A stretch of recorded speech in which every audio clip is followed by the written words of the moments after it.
Salutare tuturor și bine v-am regăsit! Sunt pe punctul să vă arăt noul MacBook Pro de 14 inch cu chipul M5 fără V10 și trebuie să vă zic din start. De data asta e o lansare ciudată. Apple a scos doar modelul ăsta de 14 inch cu M5 simplu. Fără 16 inch, fără M5 Pro, fără Max, fără Ultra. E ca și cum ai ajuns primul la petrecere și încă se aranjează mesele pe aici. Am aici pe masă însă un model configurat ceva mai bine. 32 de GB de RAM, 1 TB de stocare și ecranul ăla fain cu nano texture. Modelul de bază în România e pe la 9300 de lei, dar dacă începi să bifezi opțiuni de genul ăsta, te duci relaxat spre 13-15.000 de lei. Și știu ce gândiți, merită? Că la asta ne gândim și noi și tocmai asta facem azi. Așa că o să o spun direct, ca să nu ținem oamenii degeaba. Dacă ai MacBook Pro cu M4 de anul trecut, nu te grăbi. Dar dacă vii de pe M1, M2 sau, Doamne ferește, Intel, atunci ține-te bine pentru că saltul este uriaș. Așadar, haide să dăm bice cu probabil ultimul laptop pe care merită să ți-l cumperi vreodată, cel puțin până în 2030. Să începem de la design. Designul e același. E același unibody din aluminiu, aceleași dimensiuni, aceleași culori, silver și space black. Eu îl am pe ăla pe space black pentru că arată mai Mac, părerea mea. Dar silver prinde din ce în ce mai bine, numai că ăsta are și mai multe amprente. Apple n-a atins însă exteriorul de 4 ani și da, și eu aș fi vrut poate ceva nou. Poate culori, dar adevărul e că designul ăsta funcționează. E plat, stabil, nu alunecă, se deschide cu o singură mână și arată premium pe birou. Ecranul rămâne însă bijuteria. 14,2 inch în diagonală, Liquid Retina XDR, 1600 de nits în HDR, 120 de Hz ProMotion, culori precise. Diferența e că acum poți avea și nano texture. Și da, dacă lucrezi în lumină puternică sau filmezi, merită, ca aici la noi. Asta reduce reflexiile foarte mult. O să iasă o filmare excelentă azi, chiar dacă pierdem un pic din claritate. E cel mai bun antireflectiv pe care l-am văzut pe un laptop. Punct. Poate doar pe o tabletă de la Huawei ce am mai văzut așa ceva. Ce mai vorbeam despre partea asta de reflexii? Ia uite. Ăsta este cel mai șmecher ecran care a stat până acum pe masă asta. Se vede. Să bată lumina. Să bată lumina în el, ia uite. Uite, se vede și pe camera de acolo. Da. Nano texture chiar este the shit. Adică au decupat tratamentul ăsta doar în dreptul camerei, vezi? Ca să fie suficient de clară. Nici măcar nu se vede. Abia se vede, da. Da.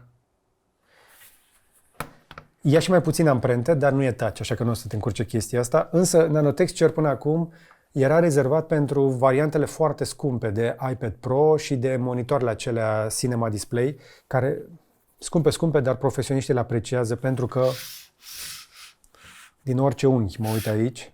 Și poate nu-ți dai seama la început, dar chestia ajunge să te irite, să te deranjeze. O simți destul de repede, spre exemplu, și pe telefon. Telefoanele nu au nano texture decât dacă îți pui tu folie de așa ceva și îmi doresc să văd astfel de folii bune pe telefoane, pentru că genul ăsta de tratament e greu de obținut și nu știu cât de bine rezistă dacă îl faci cu touch.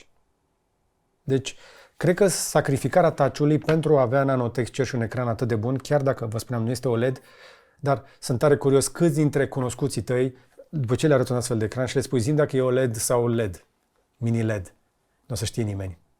Uite știu ce culori. Poți să dai seama că nu e OLED? Dacă ziceam că e OLED, te-am păcălit. Era OLED. Nu o să știe nimeni. Hai să vorbim despre porturi. E problemă veche la Apple. Avem tot ce contează teoretic pe un laptop de lucru, dar mai puțin decât mi-aș dori. 3 Thunderbolt, 4, HDMI care duce 8K 60 sau 4K 240, slot de card SD UHS-2, Max F3 și jack audio care chiar știe ce căști îi pui și le duce și pe alea mai mari. Aici vine însă primul În 2025, cam târziu să vii tot cu Thunderbolt 4 și Wi-Fi 6E, nu cu Thunderbolt 5 și Wi-Fi 7. E un pic în urmă, eu am Wi-Fi 7 deja acasă. Pe Windows încep să vedem. Pe Apple încă nu. O punem la minusuri, o să compenseze în alte părți.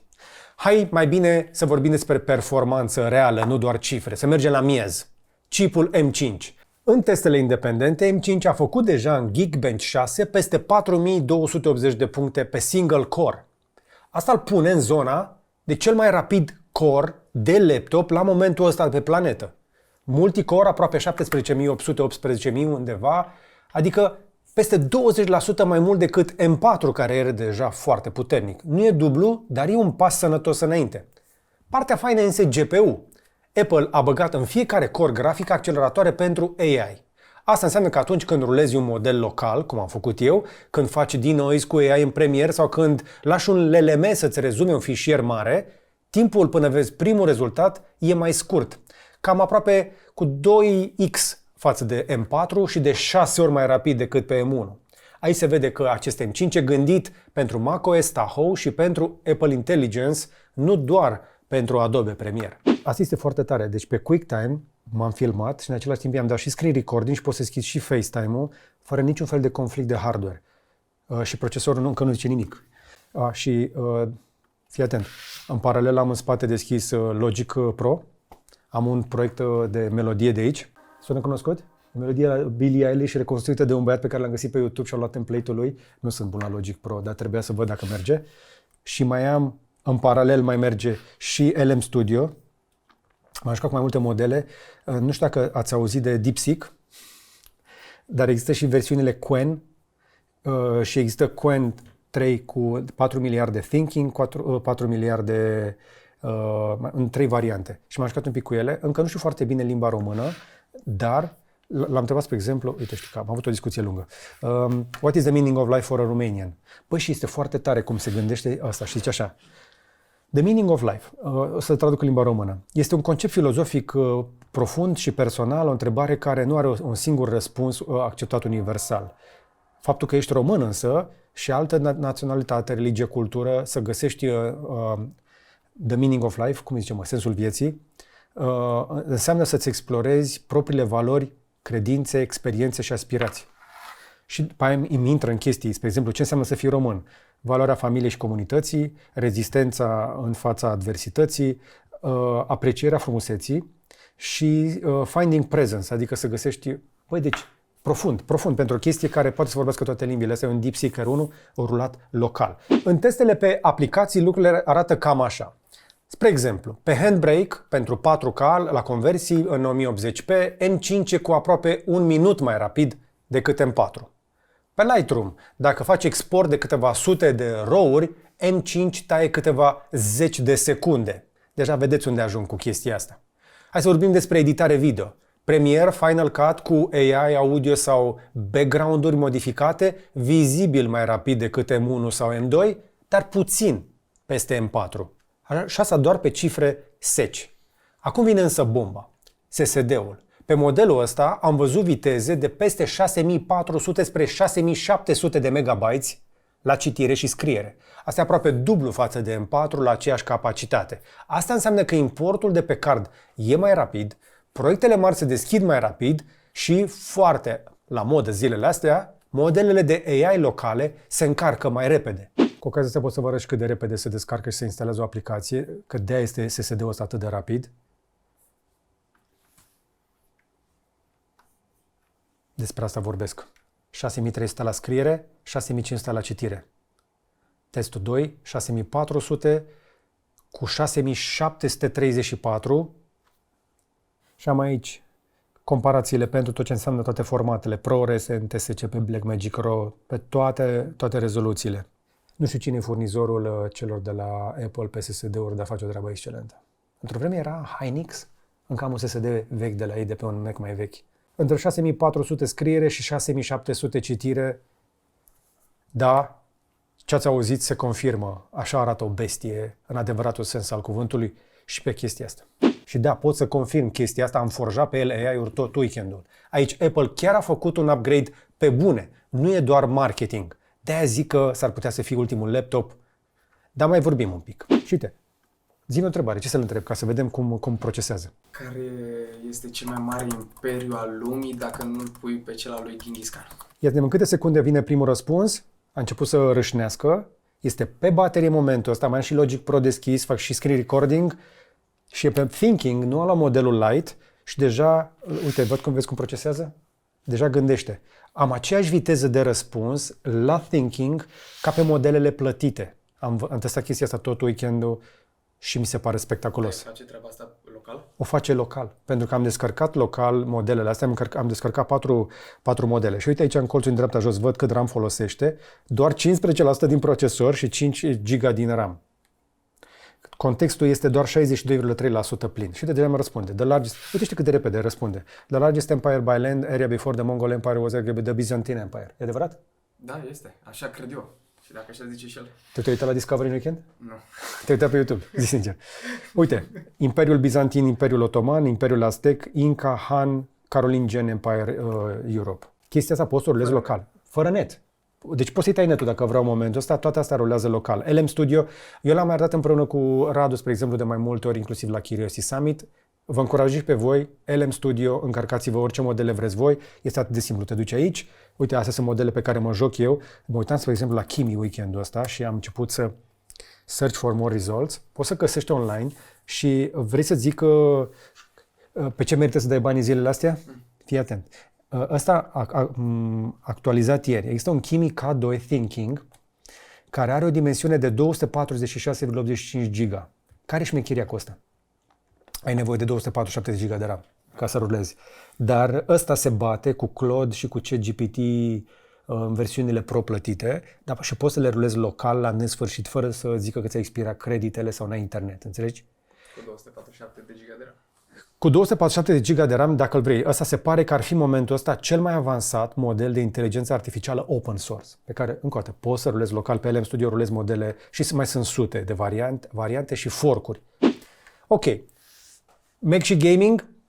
Nu prea. Stați un pic, totuși, că M5 ăsta cu GPU-ul nou duce și cu metale fix în niște jocuri moderne la niște frame rate-uri utilizabile. Nu știu dacă te joci tu Cyberpunk 2077 la rezoluție mai joasă, cu metale fix, balance și ray tracing? Acolo stă pe la vreo 60 de FPS-uri. Resident Evil 4 în 1080p trece de 50 fără upscaling și sare spre 100 cu metale fix. Pentru un laptop pro, nu gaming, bă, nu e rău, e impresionant. Și da, sunt deja comparații unde MacBook Pro 14 cu M5 bate un Dell de 14 cu RTX 4050 în anumite jocuri optimizate pentru metal. Asta nu înseamnă că bate un laptop de gaming cu RTX 5060 sau 5070. Acolo e altă ligă. Dar înseamnă că dacă lucrezi pe el și mai vrei să te mai și joci, acum chiar poți. Dar să fie jocurile alea mai ales optimizate. Da? Nu trebuie să scazi tot. Mai important decât gaming-ul însă, GPU-ul ăsta e mult mai bun la workload-uri creative cu ray tracing, hardware și la AI. Aici e șmecheria pentru el. Dar asta nu e cea mai tare chestie pe care vreau să o arăt. Draw Things. M-am jucat în weekend cu Draw Things. Și uite, spre exemplu, câteva poze pe care le-am generat. Am o poză cu Nicușor dând bând o cafea în Paris. Asta a înțeles Qwen Image. Tot un model open source, chinezesc de data asta. Uite, Nicușor Dan sitting in a Paris cafe drinking hot tea on a beautiful autumn day. Realistic 8K Unreal Engine. Drăguț.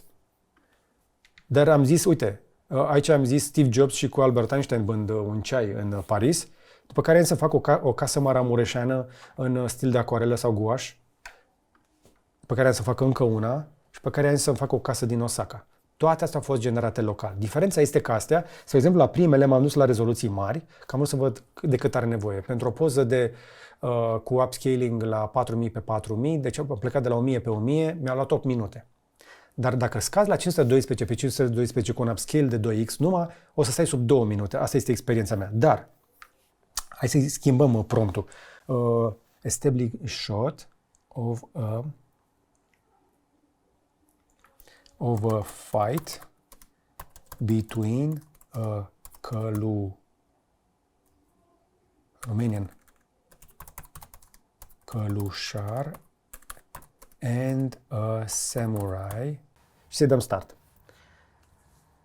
Și dacă ăsta știe toate lucrurile astea, imaginează-ți ce vine pe următorul. Însă, deocamdată, vorbim despre autonomie, Apple declară 24 de ore. În lumea concretă, în testele făcute de jurnaliști și experiența mea din ultimele 2 săptămâni, 12-13 ore de lucru mixt cu luminositate medie. Asta înseamnă o zi întreagă fără să ajungi la priză. Dacă îl pui pe video 4K sau pe randări, evident mai cobori, dar tot este peste ce scoate un Windows la aceeași putere, cu ușurință, minus zgomotul, apropo. O să dureze 8 minute chestia asta din cauza sampling-ului și upscale-ul. O să ajungem la un produs final însă de 2048 pe 2048. Când m-am apucat eu de chestia asta prima dată, acum vreo 2-3 ani, pe un M1 Max, îmi dădea mai mult de 8 minute pentru chestii mult mai mici. Și apropo,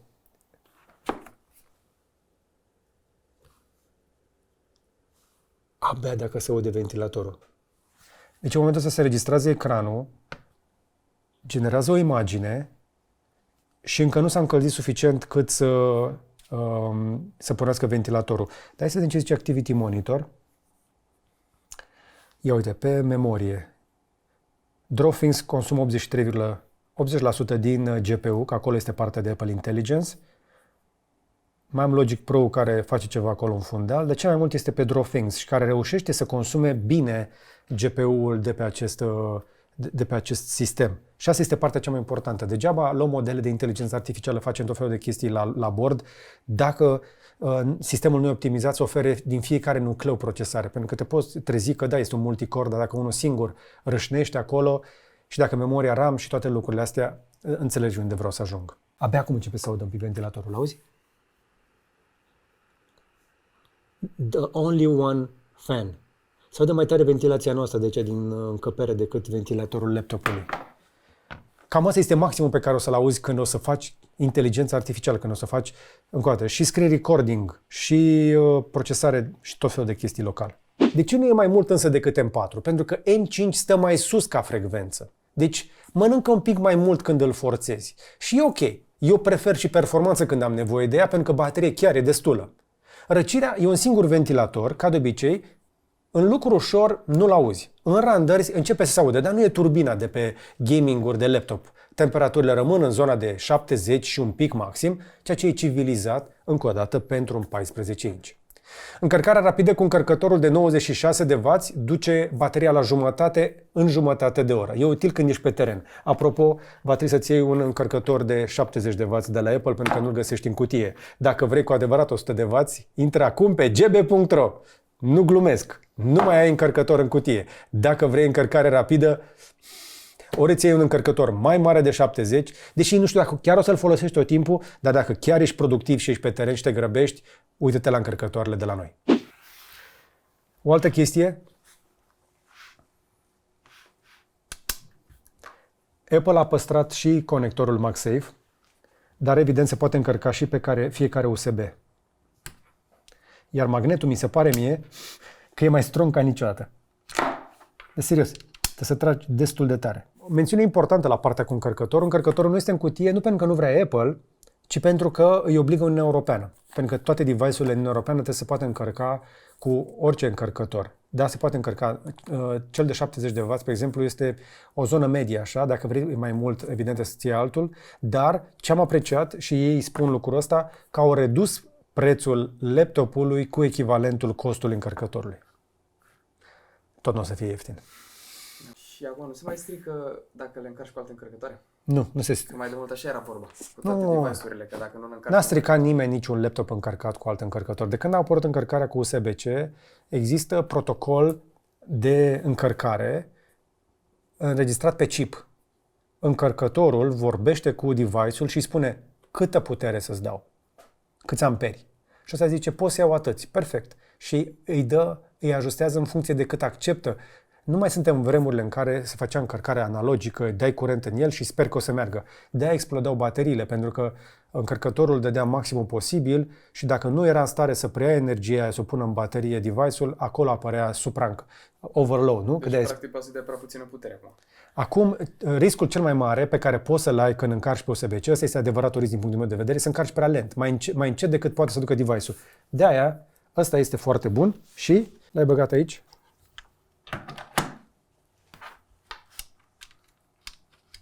Fie că leg pe USB-C, fie că leg pe MagSafe, el își ia exact cât vrea el. Și apropo, ai și pe Mac acum, ai acest low power, iar la battery settings, recomandarea mea, te duci repede, poți să verifici battery health când vrei să-l cumperi, dar te poți duce la options. To reduce battery aging, your Mac learns from your daily charging routine, so it can wait to finish charging past 80%. Deci, practic, face cumva ca la telefon. O să îți încarce la 100% doar atunci când știi că urmează imediat să-l folosești ca să nu stea încărcat sus. Pentru că bateriile acestea de litiu cel mai bine se simt până între 20 și 80% și dacă îl încarci peste 80%, important e să folosești destul de repede energia aia. Aici trebuie să fie funcția aia, să îl lasă să încarce doar până la 80%. Recomandarea mea este dacă o să folosești laptopul în cea mai mare parte a timpului legat la priză, nu încărca bateria la 100%, ține maxim în 80%. Dacă nu, pur și simplu scoate-l, dar nu lăsa să coboare de tot, nu lăsa laptopul să moară niciodată. Hai mai bine să vorbim de ecran. Ecranul lor e încă top. 1600 de niți HDR, 1000 de niți susținut, mini LED cu local dimming 120 de Hz. Da, nu e OLED ca pe unele XPS-uri sau pe Yoga de ani de zile, alea foarte scumpe. Dar la luminozitate și consistență de culoare, Apple este mereu în față. Pentru editare foto-video e super safe.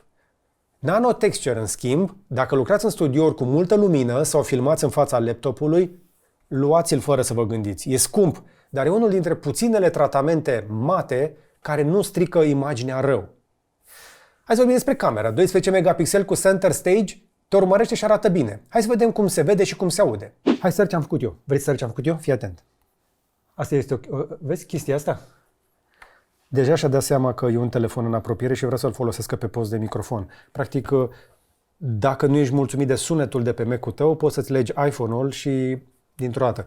Și mai are și chestia aia că poți să folosești camera de aici să îți filmeze masa. Atunci când ești într-un FaceTime sau într-o conversație, ia-ți de moare, pot eu să-l conving să facă chestia asta? Uite, vezi, în FaceTime, spre exemplu, asta îmi place foarte tare la Mac, faptul că poți să-ți alegi dacă folosești camera laptopului sau poți să comut pe camera telefonului care este și mai bună și, vezi, se transferă foarte repede într-o parte în alta. Și la fel pot să comut între microfonul de pe iPhone, dacă vreau să vorbesc aici, sau dacă las cele de pe MacBook, care sunt destule în toate pozițiile pe aici, astfel încât să nu fie o problemă. Pe audio, 6 difuzoare cu bas bun, spațial audio, Dolby Atmos, pentru 14 inch sună neașteptat de plin, sună mai mare decât e.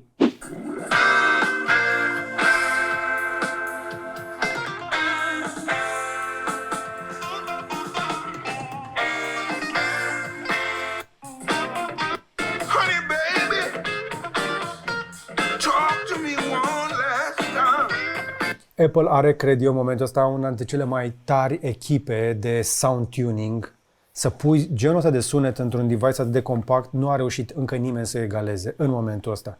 Practic, cu un astfel de laptop în deplasare, nu ai nevoie de o boxă ca să asculți chestii. E bună și ca să monitorizezi munca. Cu siguranță o să apelezi la căști pentru tot workflow-ul tău. Și, din nou, integrarea aceea seamless între AirPods cu sistemul tău și cu telefonul și cu toate lucrurile astea este parfum. Dar sunetul care vine direct din cutiuța asta așa de subțire este foarte, foarte bun. Foarte bună. Imbatabil, mi se pare, în continuare. Ok. Acum, de ce ziceam la început că e ciudat? Trebuie să vorbim de competiție. Pentru că Apple a lansat doar jumătate, un sfert de gamă. Nu avem varianta de 16 inch. Nu avem M5 Pro. Și nu avem nici Max. Ce să mai zic de Ultra, da? Asta înseamnă însă două lucruri. Dacă ai nevoie de mai multe porturi PCI Express interne, mai multe ecrane externe sau și mai multă memorie, trebuie să aștepți. Pentru chimii trebuie să aștepți. Băieții care știu cunosc. Apple știe că sunt mulți utilizatori însă pe M1, M2, Intel, care nu mai vor să aștepte și le-a dat o opțiune chiar bună acum.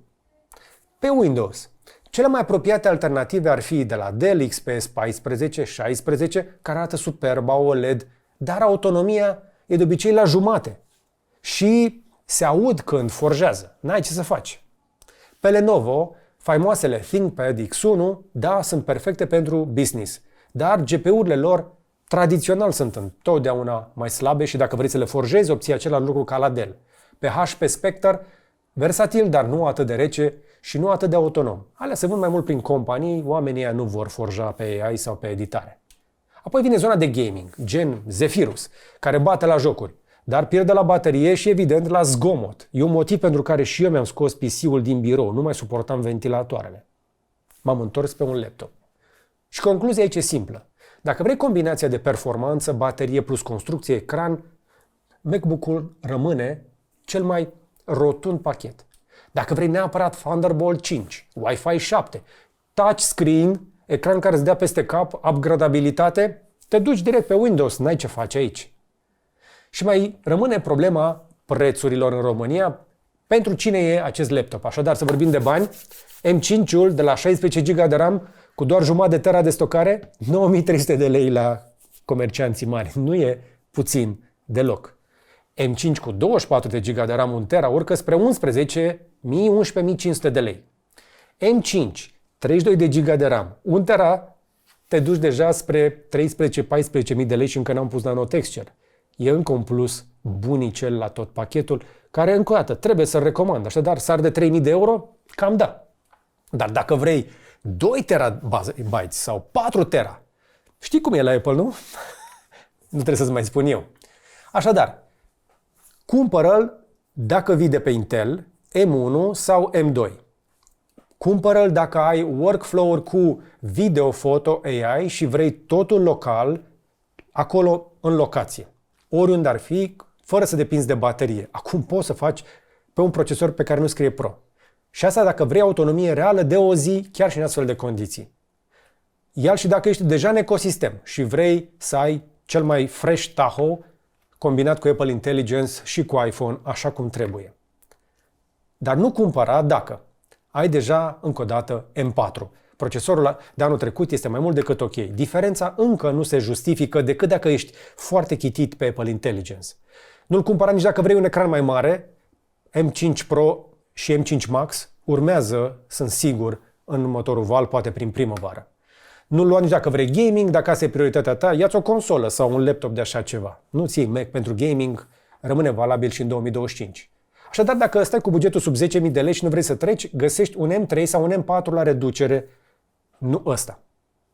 Cam astea sunt impresiile mele. MacBook Pro 14 cu M5 e un laptop excelent, dar e un pic lansat într-un moment ciudat. Este extrem de rapid, are cel mai tare SSD văzut pe un MacBook de bază, e pregătit pentru AI și chiar merge și are în continuare cel mai echilibrat pachet de ecran, sunet, porturi și baterie. Îl trage puțin înapoi lipsa de Thunderbolt 5, Wi-Fi 7, pe care nu-l are, dar Wi-Fi 6E merge bine și oricum poți să te legi pe USB-C cu un adaptor de rețea și nu are frați mai mari. Pentru mine, în forma asta, este un 9 din 10. Hardware foarte bun, cu lansare incompletă.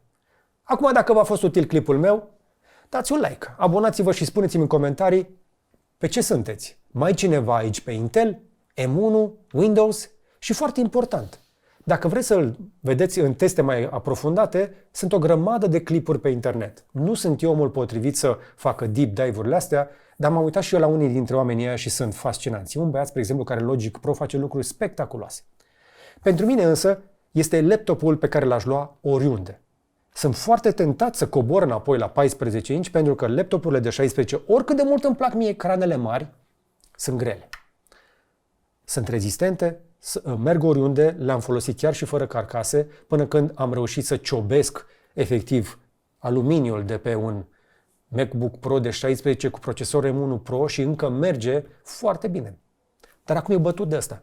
Și acum mă gândesc, merită să fac pasul și eu înainte? Și încep să cred că da. Dar am o singură problemă. Îi zice Sky. Și e pe aici plin. Despre asta însă mai vorbim. Cam atât însă pentru astăzi, dar până data viitoare, să vă fie numai bine. 30 de sample-uri mi-a făcut. De-aia a durat atât de mult. Am avut un sampling de 30 din 30 cu un upscale 2X făcut în 7 minute pentru o poză cu o rezoluție finală de 2048 pe 2048. Și suntem la momentul la care lansez Sagret Fighter. Acum se face upscaling-ul. Upscaling-ul de obicei durează foarte puțin, apropo.